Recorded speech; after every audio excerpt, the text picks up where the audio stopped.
एक समय की बात है।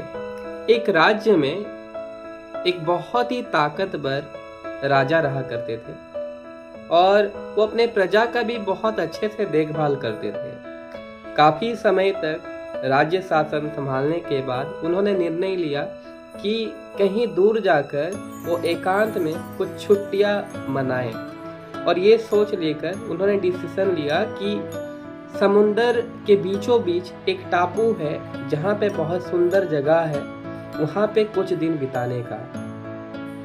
ये बात अपने मंत्री जी को कहते हैं तो मंत्री जी सभा बुलाते हैं और फाइनल होता है कि वो उस जगह में 3 से 4 दिन 5 दिन के लिए छुट्टी में जाएंगे। जब वो जहाज में जा रहे थे तो पूरा राज्य के जो भी प्रजा थे उनको छोड़ने आए थे जहाज तक।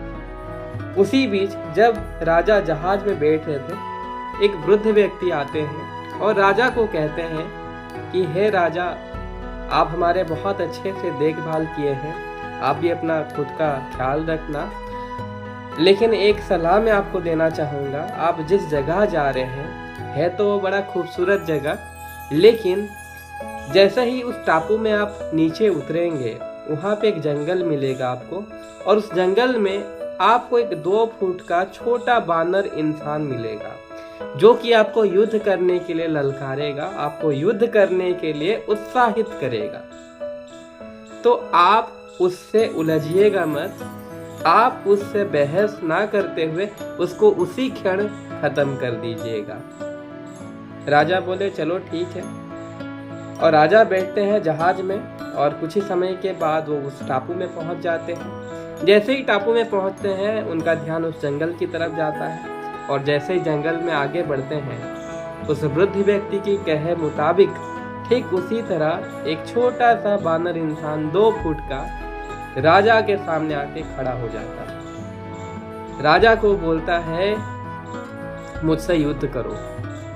अब राजा अपने तलवार निकालते हैं, दोनों में युद्ध होता है और इस युद्ध में राजा जीत जाते हैं। राजा की जीत होती है, लेकिन राजा सोचते हैं कि ये भला 2 फुट का इंसान और इसको मारने में मेरी इतनी बड़ी जो शान है इसकी क्या महानता। तो राजा ये सोच लेकर उसको उसी समय खत्म ना करते हुए उसको वहीं छोड़ देते हैं। राजा कुछ समय और आगे चलने के बाद वही 2 फुट का इंसान अभी दोबारा आकर सामने खड़ा हो गया, लेकिन अब वो 2 फुट का नहीं, वो 4 फुट का हो गया था। राजा देख आश्चर्य हुए कि ये तो वही बानर है जो कि अभी 4 फुट का हो चुका है। फिर से वो युद्ध के लिए ललकारता है, फिर से युद्ध होती है, राजा फिर से युद्ध करते हैं और इस युद्ध में भी राजा की जीत होती है। फिर राजा सोचते हैं कि ये 4 फुट का इंसान, इसको मारने में कौन सी महानता, इसको यहीं छोड़ देता हूँ और आगे बढ़ता हूँ, अपने कामों पर फोकस करता हूँ। फिर थोड़ा देर बाद राजा फिर आगे बढ़ते हैं, देखते हैं फिर से वो बानर आके फिर से वो खड़ा हो जाता है। अब उसका जो हाइट था वो पूरा राजा के बराबर 6 फुट का हो चुका था। और अब युद्ध हुई, युद्ध में काफी देर के बाद राजा इसमें भी जीत हासिल किए। राजा की जीत हुई, लेकिन राजा कहे कि चलो मैं भला इतना शक्तिशाली और ये छोटा सा बानर, इसको मारने में कौन सा महानता, इस छोटा सा इंसान है, इसको यहीं पे छोड़ देता हूँ। राजा थोड़ा देर जब आगे बढ़े, अब देखते हैं उनके पास वही जो बौना सा इंसान था वो अभी 8 फुट का हो चुका था। अब राजा देखकर आश्चर्य हुए, अब तो उनसे भी ज्यादा हाइट हो चुका था उसका, लेकिन फिर भी राजा उसके साथ युद्ध किए और इस युद्ध में काफी देर युद्ध चलने के बाद राजा की फिर से जीत हुई। लेकिन इस युद्ध में राजा का एक हाथ कट गया और राजा के हाथ से खून बह रहे थे। तो इस युद्ध में राजा को नुकसान हुई, जीत तो हुई, लेकिन एक हाथ कट गए और जैसे तैसे करके राजा इस युद्ध में उसको मार डालते हैं, उसका वध कर देते हैं। लेकिन जब अपने तरफ वो देखते हैं तो उनका एक कटा हुआ हाथ उनको देखकर बहुत अफसोस हुआ। वो उस क्षण, उस घड़ी को याद किए जब वो वृद्ध व्यक्ति उनको कह रहा था कि जब मुसीबत आपको आए तो आप उसी को उसी समय खत्म कर दीजिएगा। लेकिन आज उनकी बातों को अनदेखा करने की वजह से उनको हाथ खोना पड़ा। दोस्तों, हम सभी के जिंदगी में कुछ इसी तरीके से सिचुएशंस आते हैं, कुछ समस्याएं आते हैं। जब समस्या आता है तब वो इतना बड़ा नहीं होता है, वो छोटा सा रूप धारण करके आता है और हम उसे अनदेखा करते रहते हैं, टालते रहते हैं। आज नहीं कल करूंगा, फिर देखता हूँ ये तो छोटा सा है, ये कर लूंगा, ये हो जाएगा, ये बस 10 मिनट का काम है।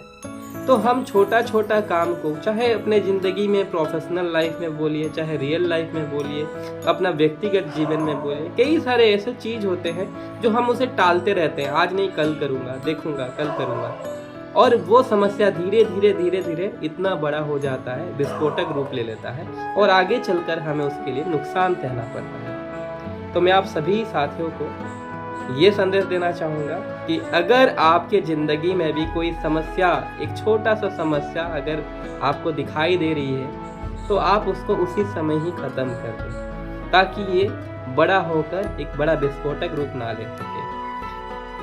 उम्मीद करता हूँ ये कहानी आपको अच्छी लगी होगी, और अब आपको पता है कि अगर आपको अच्छा लगा हो ये स्टोरी, तो इसे ज़्यादा से ज़्यादा लाइक कीजिएगा, शेयर कीजिएगा, और ऐसे ही मज़ेदार स्टोरी और जो कि आपका दिल को छूने वाला कुछ स्टोरी आपके लिए मैं हमेशा लेकर आऊँगा।